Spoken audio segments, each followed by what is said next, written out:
Iron Man is directed by Jon Favreau and stars Robert Downey Jr., Gwyneth Paltrow, Terrence Howard and Jeff Bridges. This was the first movie of the MCU and it was truly brilliant. So let's get into the review and find out what my thoughts are on Iron Man. Well, nobody really expected this, did they? Wow. With Iron Man being a C-list superhero in the Marvel Universe and just being completely unknown to the outside world of non-comic book fans, nobody thought this movie would be as great as it ultimately was, and definitely did not expect what it would eventually lead to.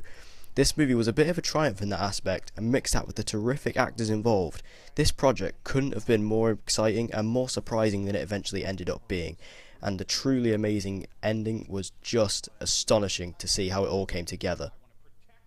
After being held captive in a cave in Afghanistan, playboy billionaire and inventor Tony Stark, son of Howard Stark, creates a weaponized and completely functional metal shell of a suit, which would in turn help him change his image and bring him to the status of being a hero, the hero that will eventually end up being known as Iron Man and also become a future Avenger, which was of course what this was all leading up to be, and that was just the incredibly exciting nature behind this film, and that was truly great. Robert Downey Jr. completely owned this role, and it's impossible to see anyone else playing the role of Tony Stark. He really went for it in this movie, and with the help of his co-stars Gwyneth Paltrow as his assistant Pepper Potts, and Terrence Howard as the longtime friend and military man Colonel James Rhodes. All these performances were great, and the way these characters evolve in the future is very, very exciting, and really helped build up this idea of a whole interconnected Marvel universe on screen. And with all these characters, it really built up a great support to Robert Downey Jr. Obadiah Stane was a pretty decent villain, but his motivations were not made entirely clear, except that he was very jealous of Tony Stark, which I see as a very typical villain cliché and a very weak villain motivation. However, his performance by Jeff Bridges was very over the top, and definitely a great on-screen presence.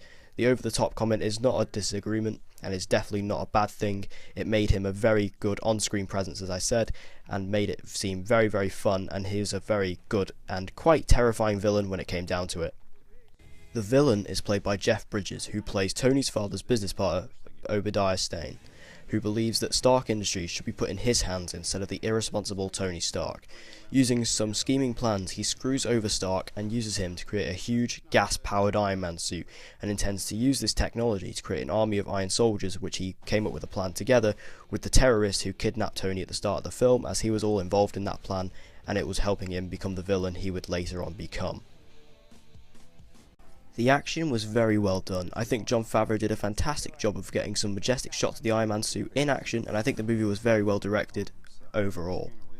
The music is also very good, with the action having great in brackets superhero sounding music, and with AC/DC making a great appearance in the soundtrack. It's a true joy, and this becomes a recurring theme throughout the trilogy.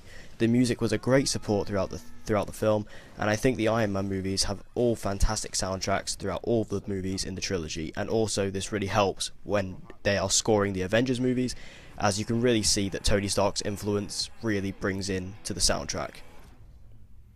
Overall, I think this movie was an amazing start to the MCU, and with the exciting end credit scene featuring Nick Fury, every fan couldn't help but lose their minds. Also, having Clark Gregg playing the small role of Agent Coulson was very fun and very exciting on top of that. With all of that said, I have to give Iron Man the rank of an A, as it is incredibly fun, and to have this great of a start to the MCU is a rare occasion, but definitely an extremely welcoming one.